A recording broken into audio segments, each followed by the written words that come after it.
boy, did I love watching this guy play when Kansas State was making its run. And I was talking about him quite a bit here on the show, so I'm going to finally stop talking about him as if he's not on it.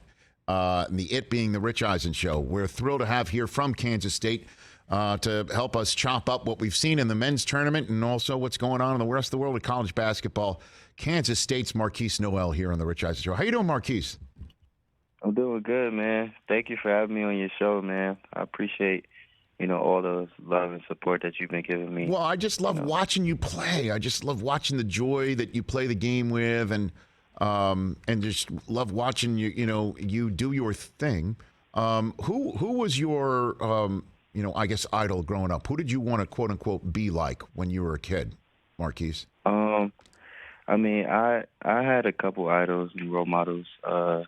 Kemba Walker is one for sure. And Stephen Curry were my two biggest idols because of how they approach the game, but how they also, approach life, which is being good men and being godly men.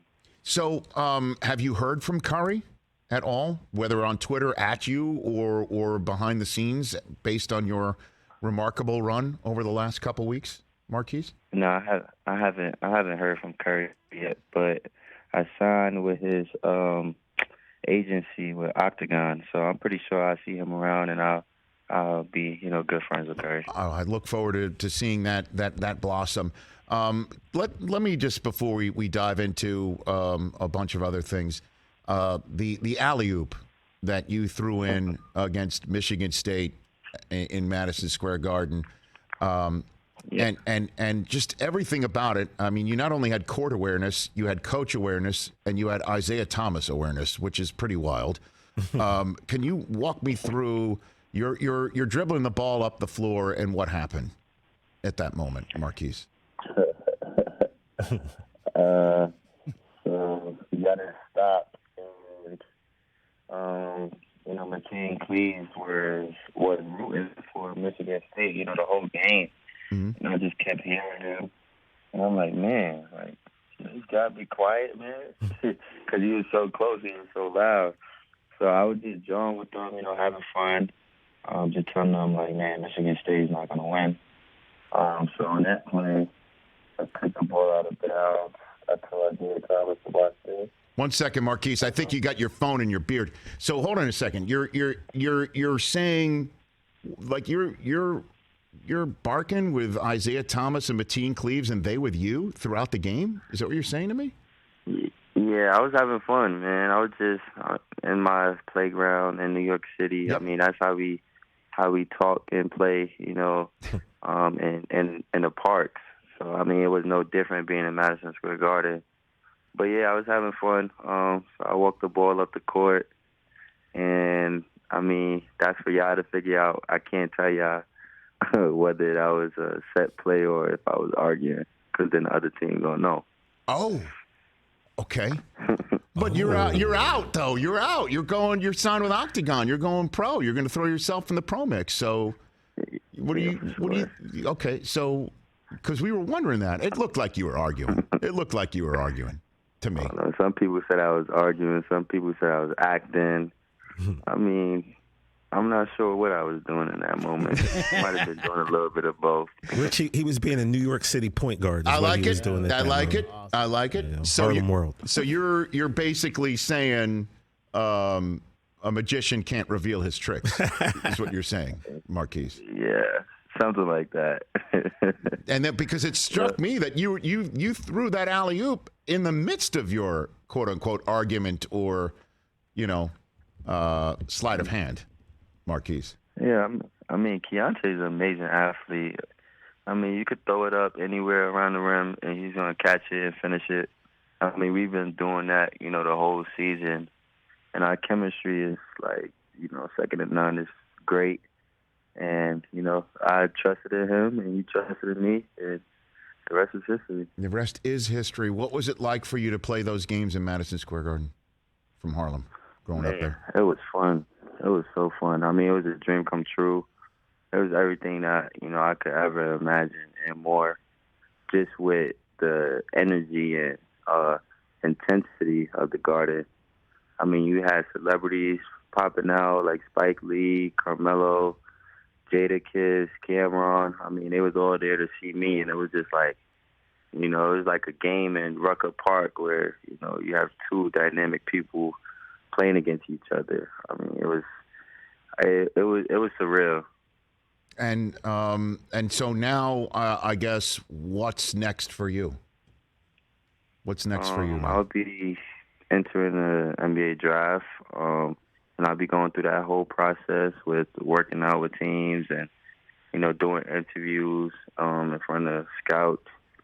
And, yeah, I'm just working out until, the draft and the combine. And so what are you hearing about your professional prospects? What are they telling you about where you might go in a draft, where your standing is, Markquis? I mean, I heard some good news, but, the draft is so, unpredictable. You never know who's getting drafted to what team. So, I mean, I'm just waiting. I mean, I'm going to do my part in workouts. That's my main focus. And just, selling myself, being the best version of myself so that I could be, picked, higher. But, I mean, I'm 5'7", so that's already a stigma that, most teams don't like. So I just got to go in front of them and show them, what I could do. So then what I've been doing. What do you say to teams that might put you further down their draft boards because of your height? What do you say to them? Man, I'm sorry for when I have to play you guys.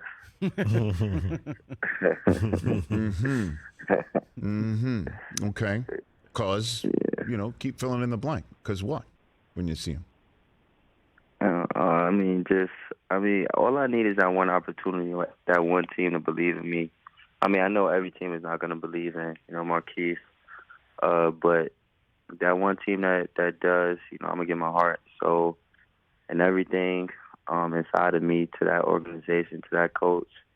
And, every other team after that is basically my enemy. So I'm going to go out and compete, as hard as I can. And where do you place leadership? Give me your thoughts on what that means to you to be in a situation where you even said earlier, they're coming to see me, and you mentioned some of the celebrities that were at Madison Square Garden, but you are a team leader as well. Walk me through how you can shoulder the spotlight, and then, of course, not only just dish it out on the court, but make sure that everybody's involved because of your leadership. Walk me through that level of importance for you. Leadership is key. I mean, I was blessed to have a great leader and a great coach that, allowed me to be who I am and also taught me, what it is to be a leader. So my job when I got to K-State was to just be the best version of myself and lead guys to, winning. And that's been my main focus. And I feel like leadership comes with a big responsibility, and you have to conduct yourself in a certain way if you want, to win your teammates over. And I've just been, taking it day by day, leading by example, first and foremost, being, linked to my guys. I mean, off the court is like the biggest thing for leadership because it can show, your teammates how relatable you are. And then it leads to on the court, which is the easiest part. So I've just been trying to, lead my guys and be the best version of myself with being first to the bus or doing whatever I'm supposed to be doing in the class and off the court. And I mean, it's a big responsibility, but I wouldn't, want it any other way. Markquis Nowell joining me here from Kansas State as we are on the national championship day that you were obviously no doubt dreaming of playing in right here on the Rich Eisen Show. If you don't mind, I'm going to turn you into part of the paparazzi for a second, if you don't mind. I am assuming you saw what happened in the women's championship game yesterday and the national conversation involving Angel Reese and her pointing to her ring finger and also giving the John Cena to Caitlin Clark, which she, by the way, delivered to Haley Van Lith of Louisville. What's your 2 cents on what we saw at the end of that game yesterday? I mean, I love it. I mean, it's no different from when a guy dunks on, somebody and stare at them. It's no different than when, Steph Curry may hit a 3 and shimmy. I mean, I love it. It's a part of the game. And women's sports is coming back on top. I mean, with Angel Reese and Caitlin Clark. I mean, you haven't seen, women's college basketball like that in a minute. So, I mean, I'm pretty sure they have much respect for each other on and off the court. But when you're in between them lines, I mean, you gotta do what you gotta do. And, when you win, you could do stuff like that. But if you lose it, I mean, it's tough. So, I mean, I respect it. I like it. Yeah, I guess I'm talking to somebody who's giving Isaiah Thomas the business as he's trying to beat Michigan State. I guess that's an interesting opinion. And so, who do you think wins tonight between San Diego State and UConn, Markquis? Man, I like UConn chances because they are so well-rounded. They have a big man who, could get 20 and 20 on any given night. And they have dynamic guards who could get in the paint and create shots for others. And they also, are locked in on the defensive end because of, Dan Hurley and, his philosophy on defense. But I wouldn't count San Diego State out because they deserve to be here in this national title game. They deserve to, have a chance at winning the national title. So I feel like it's going to be a dogfight for 40 straight minutes, and it's going to come down to whoever is the toughest team. And so you think, just give me your 2 cents. You think it's UConn by the end of the night, or? I like UConn chances, but anything is can't happen in the tournament. As you can see, 16 seeds being 1 seed, so there's no numbers. There's nothing attached to when that jump ball is tossed up. But if I had to choose, I would say it's UConn because of their coach Dan Hurley and their experience. Markquis Nowell here on the Rich Eisen Show. Before I let you go, let's just spend one last minute on you.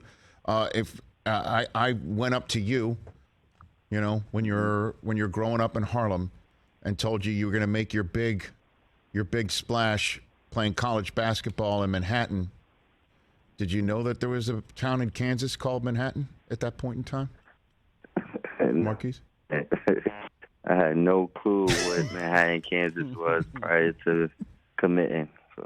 Isn't it amazing? I mean, how does a kid from Harlem wind up in Little Rock first before getting to Kansas State? How did that happen back in the day? Man, I think, God's alignment, man. God's timing and alignment is so perfect.